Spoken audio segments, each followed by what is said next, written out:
আমাদের শত্রু হলো আমাদের অলসতা, আমাদের কাজের প্রশিক্ষণ গ্রহণ না করা, শিক্ষা গ্রহণ না করা এবং অন্যায়ভাবে অর্থ উপার্জনের লোভ।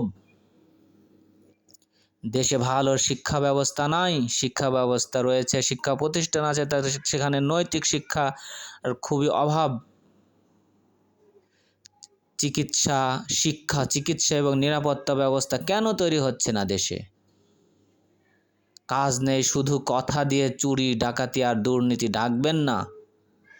শুধু কথা দিয়ে চুরি ডাকাতি দুর্নীতি ঢাকা যায় না। 100টি কথা বলতে ইচ্ছে হলে একটি বলুন। ছাগলের জাতের মতো শুধু ভ্যা ভ্যা করে ডাকা যাবে না।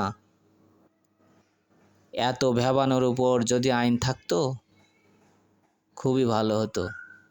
তেমনি আমরাও প্রচুর অন্যায় কথা বলি, কথার উপর যদি ট্যাক্স থাকতো খুব ভালো হতো, তাহলে অত কথা বলা আসতো না।